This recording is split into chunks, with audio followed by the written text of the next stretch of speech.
You're not alpha. I deserve better. That's what my wife told her best friend on the phone. She didn't know I was standing in the hallway, holding her favorite sushi in one hand and a $6 mochi box in the other. But let's start from the beginning. I came home early that Tuesday. Not because I planned to. One of my clients rescheduled last minute, and I figured, why not surprise my wife with something nice? A small detour to her favorite sushi place, 2 boxes of that overpriced mochi she swears is worth every calorie, and boom, I was husband of the month material. Again. I parked the car, grabbed the bags, and walked upstairs with that quiet little satisfaction of a man who thought he still understood what love meant. The door wasn't locked. That was normal. What wasn't normal was the tone of her voice coming from the kitchen. I don't know what made me pause in the hallway. Maybe it was instinct. Or maybe I just noticed how different her voice sounded. Not sweet or excited, not even tired. It was that low, bored but gloating register she usually reserved for talking about other people. And this time, the subject was me. No, he's sweet and all, but come on, he's not alpha. Never was. I deserve better. I froze. I wish I could say I stormed in and threw the food across the room, or that I burst out laughing and yelled, "Surprise! You're on speakerphone with a divorce lawyer." But no, I just stood there, motionless. Mochi in one hand, raw salmon in the other, and a brand new rip in the fabric of my reality hanging in the air like a knife. She didn't know I was home. She kept chatting. I mean, he's polite, too polite, like opens doors and listens to me talk about my dreams. Cute, but not masculine, not like that guy I showed you. Ugh, if only. She laughed. I didn't. I backed up quietly, set the food on the kitchen table, and walked into the bedroom. Closed the door behind me. No slam, no drama, just silence. Now, let me clarify something before the Reddit moral patrol shows up. I'm not the kind of guy who eavesdrops on my wife. I don't track phones. I don't check texts. Hell, I don't even like opening her Amazon boxes in case I accidentally unwrap another $300 crystal energy lamp that's supposed to stabilize our frequency. But that wasn't just girl talk. That wasn't harmless venting. That was a thought-out statement, a judgment, a decision already forming in her head. So when she came into the bedroom 20 minutes later, holding the sushi and grinning like nothing happened, I asked, "Hey, Chels, what did you mean when you said I'm not alpha and you deserve better?" She blinked, then smiled, then rolled her eyes. "Oh my God, you heard that?" "Babe, relax. That's just how we talk. Me and Kendra say dumb stuff all the time. It doesn't mean anything." I looked at her. She looked back with that guilty smirk hybrid people use when they know they messed up, but think they're charming enough to get away with it. "Seriously," she added, "don't take it personally. It's just girl talk." Ah, yes. The sacred defense of all casual verbal assassination. Girl talk. So I nodded, said okay, ate some sushi, and then I stayed awake until 3 a.m., staring at the ceiling, thinking about how to verify just how much of her talk was just talk. You know how in spy movies there's always that one scene where the hero opens a secret drawer, pulls out a hidden laptop, and starts typing ominously in the dark? That was me, except instead of hunting international terrorists, I was setting a thirst trap for my own wife. And instead of a secret drawer, it was, well, my office, with bad lighting, and a glass of bourbon that I didn't need but absolutely earned. Anyway, that's how it started. After hearing Chelsea tell her friend she deserved better because I wasn't alpha enough, I had 2 choices. Let it go and pretend our marriage wasn't bleeding out on the carpet. Put on gloves, grab a scalpel, and dissect exactly how deep this rot went. I picked the scalpel, and bourbon, obviously. Meet Nathan Steele, the man your man could look like if he stopped being emotionally available and started doing push-ups on broken glass. Profile pic, rugged, stylish black and white shot of some gym influencer I found with 9,000 followers and a jawline forged by Norse gods. Bio, short and smug. I don't chase, I attract. I threw up in my mouth a little when I typed it. Then hit create account and poured another drink. I didn't follow her right away. That would have been desperate. No, I followed a few fitness models, 2 whiskey brands, and 1 luxury watch page, to complete the alpha starter pack. Then I followed her. Chelsea. Wife, yoga enthusiast, curated brunch poster, occasional humility-free quote sharer. If you can't handle me at my worst, you don't deserve me at my best. We'll test that, sweetheart. I sent her a message. Not a gross one, just a hook. Didn't expect someone like you to show up in my Explore feed, but I'm not complaining. I know. Cringe. But you'd be amazed how well cringe works when packaged with the right lighting and a 6-pack. I closed the laptop, finished my drink, went to bed next to a woman I now officially didn't trust. She mumbled something in her sleep and curled into me. It would have been cute if it hadn't felt like being hugged by a stranger. Next morning, nothing. Midday, still nothing. And just as I started wondering if she saw through it, if maybe, just maybe, I'd overestimated her vanity. Boom, seen. No reply. But she'd seen it. Now I had a new project. I wasn't just testing her. I was watching her process unfold in real time. Would she ignore it completely? Block the guy? Laugh it off? Or would she crack? I didn't know yet. But I had a gut feeling. The kind of feeling a man gets when he already heard his wife say she deserves better. And now someone better just slid into her DMs. She hadn't replied. For now. But I had her attention. And soon, she'd show me exactly what kind of man she really wanted. 3 days. That's how long it took her to respond. Not that I was counting. Okay, I was. I even made a spreadsheet, but only because justice needs data. On the 3rd morning, somewhere between her second matcha latte and another boomerang story of her brunch, I saw the notification. Chelsea replied to your message. I stared at the screen for a moment like it had insulted my ancestors. Then I opened it. Sorry, didn't see this till now. You're very direct. Director. Right. That's what we're calling it. She followed it with, LOL, that's bold. The digital equivalent of a nervous giggle at a compliment you definitely don't hate. So I let Nathan speak. Not a fan of small talk or wasting time. Short, confident, no hearts, no emojis, just enough edge to let her imagination do the heavy lifting. She didn't answer right away, but she didn't block me either. And in the world of online flirting, that's basically a wink. Now you might be asking, Dorian, weren't you sick to your stomach watching this unfold? Answer, yes and no. Yes, because part of me was screaming, this is your wife, you idiot. She's supposed to delete this crap, not flirt back. And no, because the other part of me, the colder, sharper part, had already accepted what she was. This wasn't about trust anymore. This was an autopsy, and I was taking notes. By the end of the week, we were messaging daily. Little things at first. She told Nathan she liked his energy, that he was refreshing, that most guys in her DMs were either married creeps or gym bros who couldn't spell.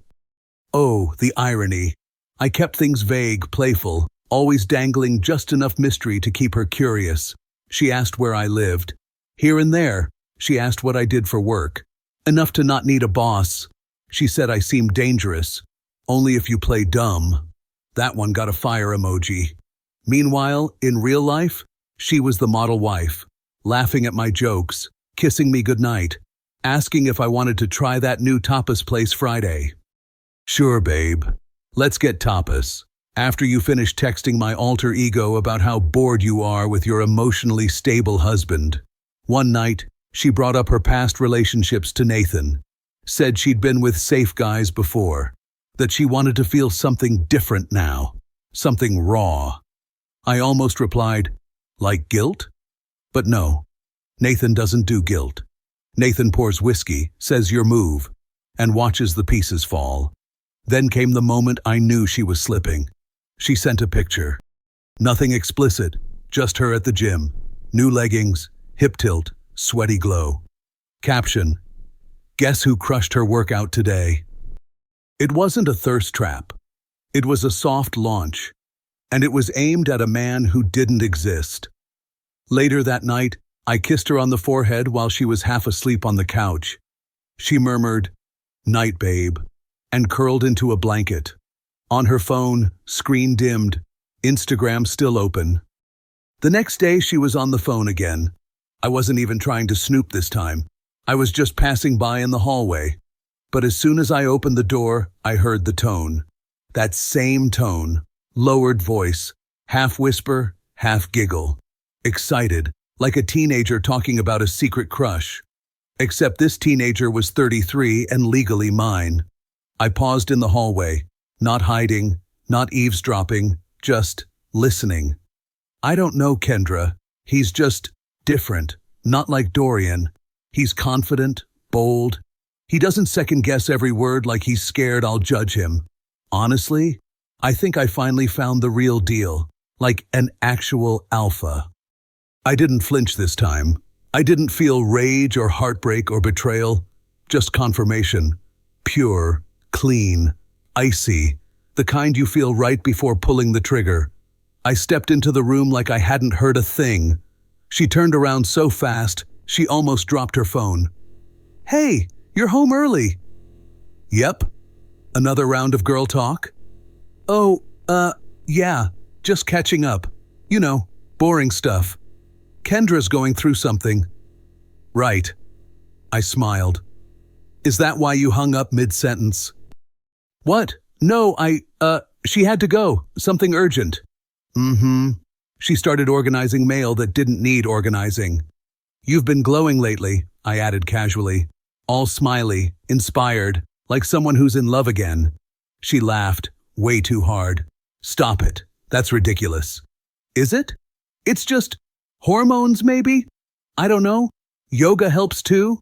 You know I've been working on myself." "Right. Your core and your alibi. Impressive balance." She gave a nervous chuckle and asked if I wanted tea. I declined. What I wanted was to see how far down the rabbit hole she was willing to crawl for a man that didn't exist. That night, I opened the Nathan account. Typed slow, cold, clean. No more games, just us. Friday, 7 p.m., Hotel Eden. One condition, blindfold. Adds mystery. I'll handle the rest. I stared at the message, not out of doubt. I wasn't looking for a reason to back out. I was making sure it landed exactly right. Then I hit send, and waited. She replied 6 hours later. "A blindfold? You're dangerous?" I stared at the message, smiled without humor, then saw the second one. "But I'm curious. I'll be there." Just like that.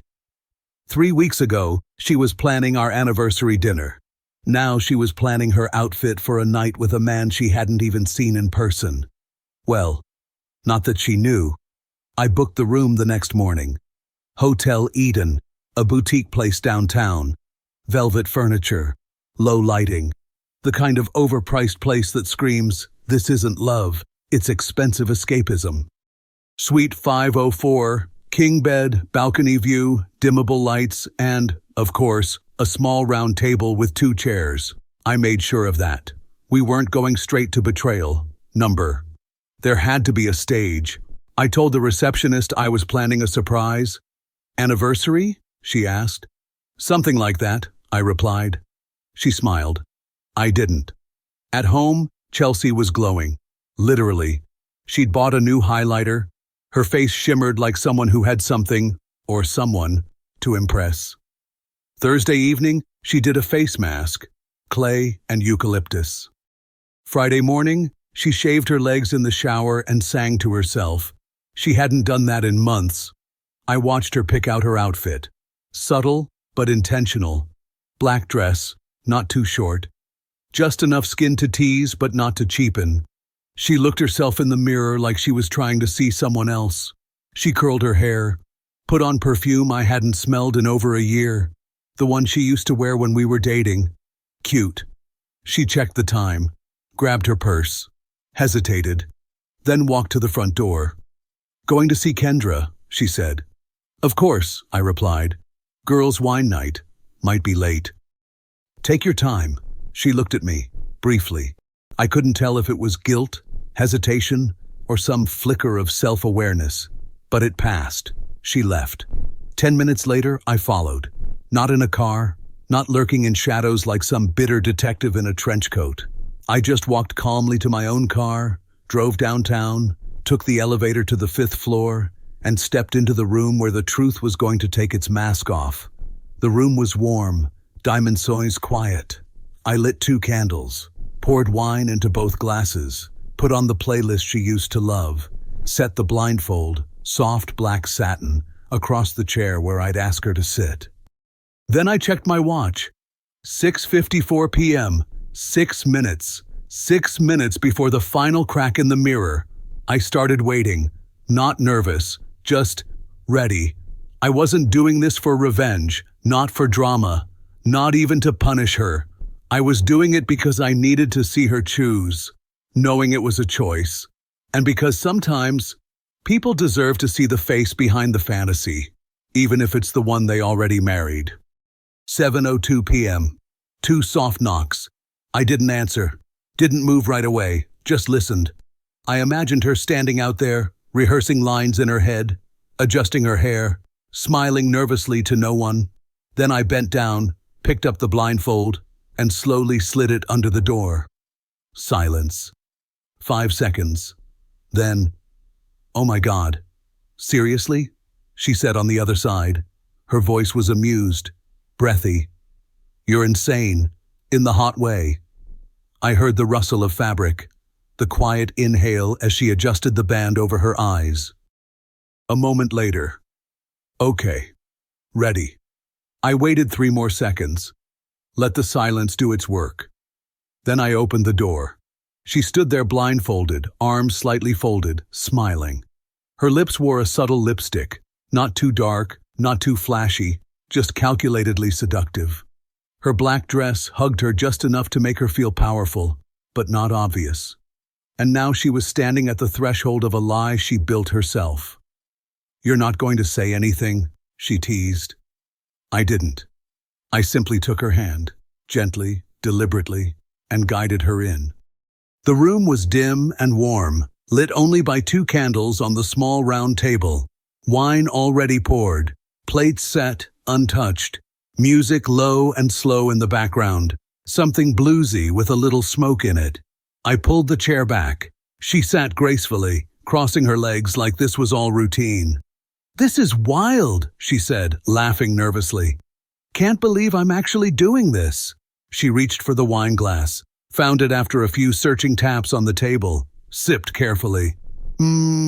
Classy, better than I expected. I sat opposite her, silently. She tilted her head in my direction. "Still not going to say anything?" I stayed quiet. She smiled again, softer this time. "Mysterious, I like that. My ex Dorian always talked too much." My fingers flexed once on the tablecloth, just once. "You feel different," she continued, "like intense, not soft, not predictable." She shifted in her seat, growing more comfortable, relaxed, a little emboldened by the anonymity.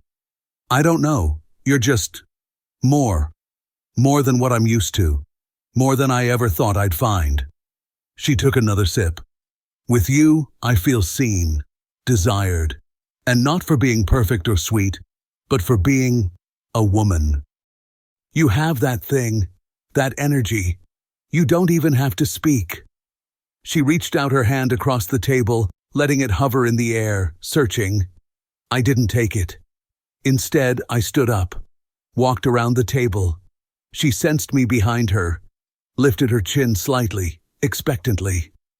"This is the part where you kiss me, right?" she said, half whispering. Playful, open. Instead, I slowly reached down, untied the knot. The blindfold slid off her face like a curtain dropping on a cheap stage. She blinked into the candlelight, pupils adjusting.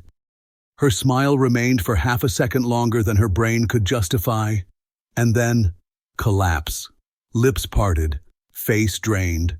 Color dropped out of her cheeks like air from a punctured tire. She stared at me, frozen. I didn't move, didn't smirk, didn't blink, only spoke. You said I wasn't alpha. Then you gave yourself to a shadow. And that shadow was me. She whispered my name like a question. Dorian. But there were no questions left to ask. I stepped back, picked up my jacket from the chair. You wanted real? I said calmly. Here it is. Look at him. I gestured to the now empty chair across from hers. That's the man you wanted, and you just told him everything. One last look, straight into her eyes. Enjoy the rest of your wine. It's the last thing you'll get from me. Then I turned and walked out. I didn't slam the door. I didn't look back, because I didn't need to. The hallway was quiet, too quiet for a hotel in the middle of the city. I walked like I had nowhere left to be, not rushed, not shaken, just done. I reached the elevator, pressed the button, then I heard it. The door flew open behind me. Dorian! The sharp click of her heels. Please wait, just wait a second, please. I didn't turn. I didn't have to. Dorian, I didn't know. I didn't know it was you. God, if I had known. I turned slowly. She was standing there in that dress she picked for another man. Makeup running, eyes wide with panic. Not the sexy, flirty Chelsea from 10 minutes ago. That was Chelsea, scared and shaking. You weren't supposed to be there, she whispered. There it was, the line, the real truth, hanging naked in the air. No, I said finally. But you were. She took a step closer. It didn't mean anything, I swear. I thought it was safe. Just words. Just fun. I didn't do anything. You did enough. But I didn't cheat. We didn't even touch. It was a game. A stupid, lonely little... Say that again, I said, cutting her off, voice like ice over steel. Say it out loud, so you can hear yourself. It was just a game. A game where you dressed up, snuck out, lied to my face, told another man you felt alive again, called him everything I wasn't. I didn't know it was you. Exactly, I said. She flinched. Tears started to build, not the soft ones. The ugly, desperate ones that don't fall so much as break. I'm sorry, okay? It was a mistake. No. I stepped forward, close enough to make sure she heard this clearly. A mistake is forgetting to pay a bill, burning dinner, sending a text to the wrong person. This was planning, wanting, choosing. You wanted him to be real. She opened her mouth. Nothing came out. Then finally, I wasn't trying to leave you. You already did. The elevator pinged open behind me. I turned to step in. She grabbed my arm. Her voice cracked hard. Please, Dorian, let's go home. Let's just talk. Work this out. You can yell, scream, throw something. I deserve it. But please, don't walk away like this. I looked at her hand on my sleeve, the same hand that poured wine with a smile for a man she thought was her escape. I gently pulled my arm away. You don't get to ask for home, I said quietly. Not after you went looking for it somewhere else. You don't even know why I did it. You're right, I said. I don't, and I'm done trying. She stood there, shaking, clutching her shoes and her excuses. Please. The doors began to close. I held her eyes one last time. You didn't cheat on me with another man. You cheated on me with the idea that someone else was better. And that's not something I can compete with. Because I won't. And then the doors shut. Not with drama, not with vengeance, with finality. I didn't drive home in rage. No fists pounding the steering wheel. No screaming at red lights. Just headlights carving a quiet path through streets that suddenly felt unfamiliar. I parked in our driveway like it was any other night. Except this time, the house looked different. Not darker. Colder. The porch light was on. Automatic. Her car wasn't back yet. She wasn't home. But that didn't matter. I wasn't staying. I walked inside. The silence greeted me like an old friend who'd been waiting patiently for me to stop pretending. The living room was untouched, her mug still on the side table, a throw blanket on the couch, the scent of her perfume faint in the hallway air. I didn't linger. No dramatic pacing, no smashing picture frames, no punching walls. I went straight to the bedroom, took out a duffel bag from the top shelf of the closet, and started packing. No second guessing, no notes, no message on the fridge. I wasn't packing for war, I was packing for freedom. A few clothes, my laptop, a charger, one good pair of shoes, my passport, not because I was running, but because it felt like a symbol. I was done being reachable. I grabbed my keys, stood in the doorway for a second, looked back at the house. It felt like looking into a stranger's memory. Then I locked the door behind me, my key still on the ring, just in case I needed to drop it off later. I drove until I saw a vacancy sign that didn't flicker. Royal Crest Inn, 3 stars on Google, hard pillows, no questions at the desk. Perfect. The room smelled like old carpet and lemon cleaner. The AC unit hummed louder than the TV.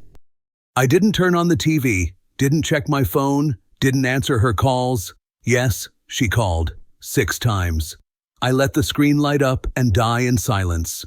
I lay on the bed, shoes off, eyes open, staring at the ceiling like it owed me answers.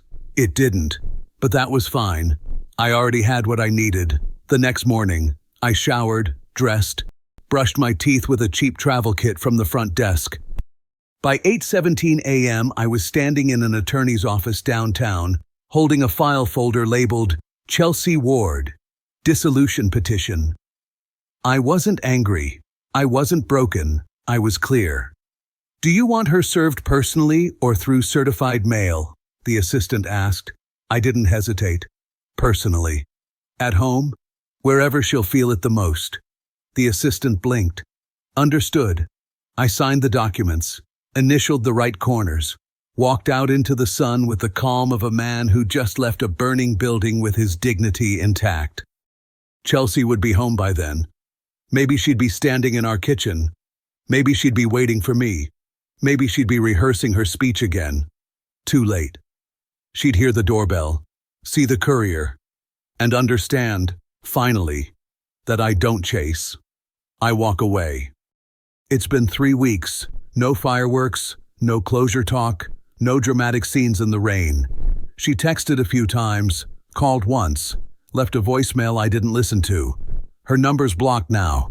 The papers were delivered. She signed them. Eventually, no resistance, no apology. Just one last message before she disappeared from my screen forever. "You never gave me a chance to explain." I didn't reply. She already explained everything the moment she called me not alpha. Here's what I've learned. You don't have to raise your voice to be powerful. You don't have to humiliate someone to win. You don't have to stay and fight for someone who already left the room emotionally. You just have to look in the mirror and decide, this version of me, the quiet, steady, rational one, he's enough. I'm not bitter. I'm not lonely. I'm rebuilding, smarter, sharper, cleaner. My world shrank, but it's mine now. And when people ask why I left so fast, so cold, I just say, because she didn't cheat on me with a man. She cheated with the idea of one. And once you lose to a fantasy, there's no winning that back.